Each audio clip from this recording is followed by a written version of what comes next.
La fin de la grève des acteurs, un nouveau label pour Marvel Studios, des reports, en veux-tu, en voilà. Bienvenue dans cette nouvelle vidéo autour de l'actualité Marvel, que ce soit au niveau des films, des séries et des jeux vidéo.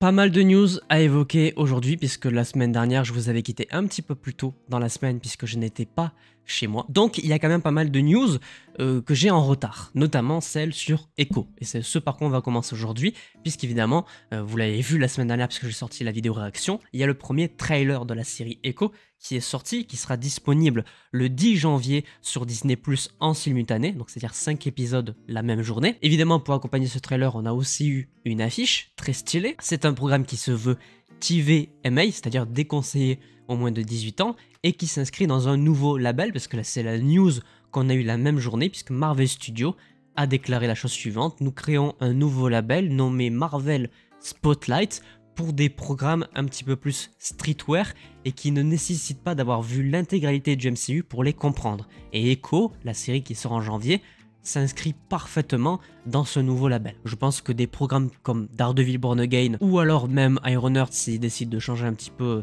la série, peuvent s'inscrire dans ce nouveau label. Ça, c'était évidemment de l'officiel. Pour un peu plus de rumeurs, le lendemain, le 4 novembre, on a une news, une rumeur autour de Spider-Man 4 de Tom Holland, possiblement réalisé par Jon Watts, encore. Il semblerait que malgré son changement d'univers dans Morbius, le personnage de Michael Keaton, le vautour qu'on a vu dans Spider-Man Homecoming, serait prévu comme étant de retour dans le film Spider-Man 4. Pour l'instant, on n'a évidemment aucun titre, aucune date de sortie, on n'a rien d'officiel, c'est une rumeur, mais ça tiendrait son sens. C'est un personnage qui était très apprécié, je sais, dans le premier opus, interprété par un acteur très bon, Michael Keaton, dont personnellement, qu'il fasse une petite ou une grosse apparition, je serais pas choqué. Seulement, moi, je suis toujours réticent par rapport au film Spider-Man 4 à cause du réalisateur. Mais ça, on verra ce que ça donne d'ici les prochaines années, puisque pour l'instant, il n'est pas en production. On peut attendre au moins minimum fin 2024. Pour continuer dans les rumeurs, on en a autour du film Deadpool 3. Deadpool 3, on va beaucoup en reparler d'ailleurs dans cette vidéo news. La première, cette rumeur concerne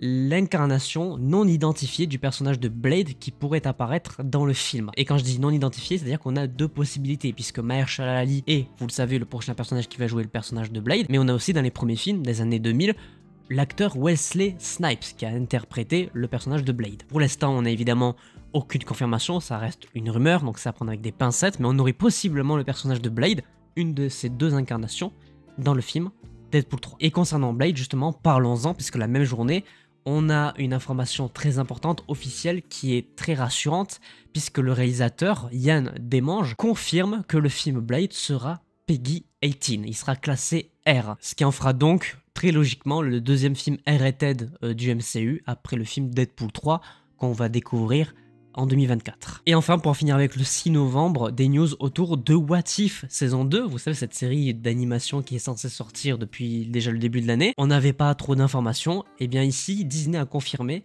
que le programme sortirait bien lors des fêtes de fin d'année de cette année 2023. On pourrait espérer potentiellement une sortie le jour même de Noël, puisqu'il y a un épisode dans cette saison 2 qui s'intitule « Et si Happy Hogan sauvait Noël ». Ça tomberait donc un petit peu sous le sens que sa diffusion commence à partir du jour de Noël. Parlons de la seule news qui est sortie le 7 novembre, ça concerne Deadpool 3, c'est ici une rumeur, donc à prendre avec des pincettes. Il semblerait que finalement la Terre 838, vous savez, la Terre qu'on a vue dans Doctor Strange in the Multiverse of Madness, ne serait finalement pas présente dans le film Deadpool 3. Par contre, le mec qui nous donne cet article, Alex from CC, c'est son nom, nous évoque quand même la possibilité de voir le personnage de Wanda, donc la sorcière rouge de l'univers 838. Il dit que c'est quand même fort probable qu'elle soit présente finalement dans le film. Après, encore une fois, ça reste une rumeur. Le 8 novembre, seule news également, mais assez importante, puisque c'est la sortie de The Marvels au cinéma. Ça y est, le film est enfin arrivé. Je vais pas beaucoup plus en parler, parce que logiquement, au moment où vous voyez cette vidéo, ma vidéo critique sur The Marvels est déjà sortie, donc je vous invite à aller la voir pour voir ce que j'ai pensé de ce film. Festival de bonnes nouvelles. Évidemment, comment ne pas évoquer la fin de la grève des acteurs. Ça y est, c'est enfin terminé. Ça s'est clôturé le 10 novembre à 21h01, date et heure française. La grève a duré 118 jours, ce qui en fait donc la grève des acteurs la plus longue de l'histoire du cinéma. Et comme pour la grève des scénaristes, il y a un accord qui a été trouvé sur 3 ans entre les deux syndicats. C'est une bonne nouvelle, c'est-à-dire que possiblement les tournages vont pouvoir reprendre d'ici très peu de temps. Et ça a commencé même dès le jour de la fin de cette grève, puisqu'on a des news autour de la reprise de tournage de Deadpool 3. Dans un premier temps, on a un nouveau personnage qui a été teasé par Ryan Reynolds, le personnage de Dogpool. Oui, c'est un chien habillé en Deadpool qui sera présent dans le film. Ne me demandez pas pourquoi. Et surtout, comme je l'ai dit, une date de tournage est prévue pour environ d'ici le 23 novembre. À savoir que le film est actuellement terminé à près de 50%. Ce qui veut donc dire qu'il sortira bel et bien en 2024. Et c'est une news qu'on va d'ailleurs traiter dans très peu de temps, puisqu'il y a eu des reports du côté de Marvel Studios. Du côté de la reprise des tournages, c'est également la même chose sur Venom 3. Sa date de tournage est prévue pour reprendre très prochainement. Mais par contre, le film a été reporté du 12 juillet 2024, date US, au 6 novembre 2024. Donc 6 novembre en France et le 8 novembre aux États-Unis. Un petit décalage, mais ça se comprend, puisque de toute façon, le tournage est arrêté, même s'il va reprendre très prochainement. Et pour continuer dans tout ce qui est date de sortie, reprise de tournage, report, on en a beaucoup du côté de Marvel Studios. Le premier, c'est Deadpool 3, qui est officiellement placé au 24 juillet 2024, date française. À savoir qu'à la base, il devait sortir début mai, mais c'est quand même un film qui finalement sortira bien en 2024, ce qui est une très bonne nouvelle. La moins bonne nouvelle pour les gens, c'est que ça sera le seul film Marvel Studios, oui, vous m'avez bien entendu, le seul film Marvel Studios à sortir dans cette année 2024.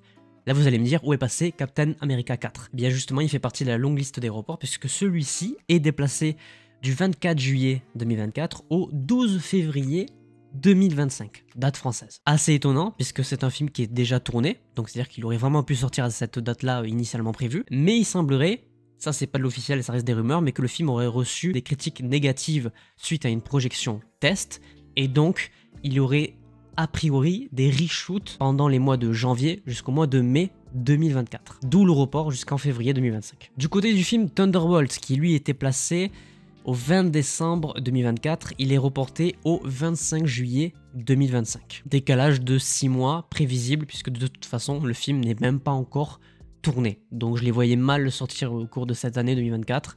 Donc c'est logique. Le film Blade, oui, le film a encore été décalé, donc celui avec Mahershala Ali. Lui aussi c'est un report assez conséquent puisqu'il passe du 14 février 2025 au 7 novembre 2025, c'est-à-dire 2 ans après ce qu'il avait été initialement prévu, puisqu'à la base il devait sortir le 7 novembre de cette année, là où on est actuellement, 2023. Un report de 2 ans, je crois qu'on n'a jamais eu pire du côté du MCU. Et enfin, une dernière news au niveau des reports assez surprenante, c'est que le film Les 4 Fantastiques, qui était donc prévu pour le 30 avril 2025, ne bouge pas. Il est toujours prévu à cette date, ce qui fait qu'il va y avoir, pour le moment, a priori, 4 films Marvel Studios sur l'année 2025, peut-être même 5 si on compte Spider-Man 4 qui est en collaboration entre Sony et Marvel Studios.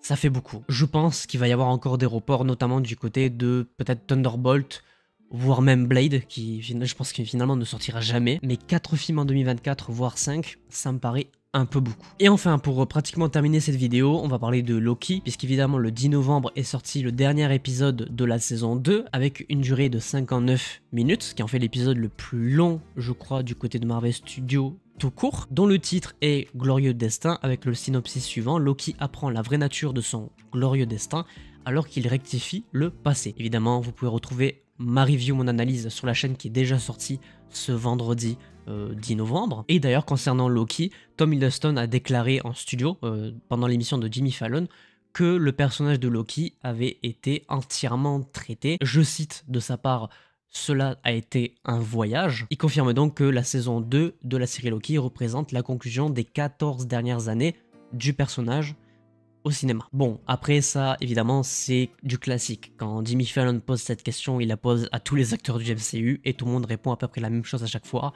Je sais pas, ou alors c'est terminé. Après, on verra ce que Marvel Studios fait vraiment du personnage, mais pour l'instant, a priori, il n'y a plus de Loki. Et enfin, pour terminer cette vidéo, c'est pas vraiment des news à part entière, c'est plutôt des fake news, Je voulais l'évoquer parce que ça me paraît important aussi d'en parler. Non, Robert Downey Jr. n'a pas confirmé qu'il allait revenir dans la MCU en tant que Iron Man. Je sais qu'il y a beaucoup de médias qui s'amusent depuis quelques temps à balancer bon nombre de fake news. Ça nous vient évidemment du fait que Marvel Studios a évoqué la possibilité de faire revenir les Avengers originaux dans un film Avengers, et du coup il y en a qui ont profité pour dire oui c'est bon, Robert Downey Jr. reviendra. Non, c'est une fake news, il n'y a rien de confirmé.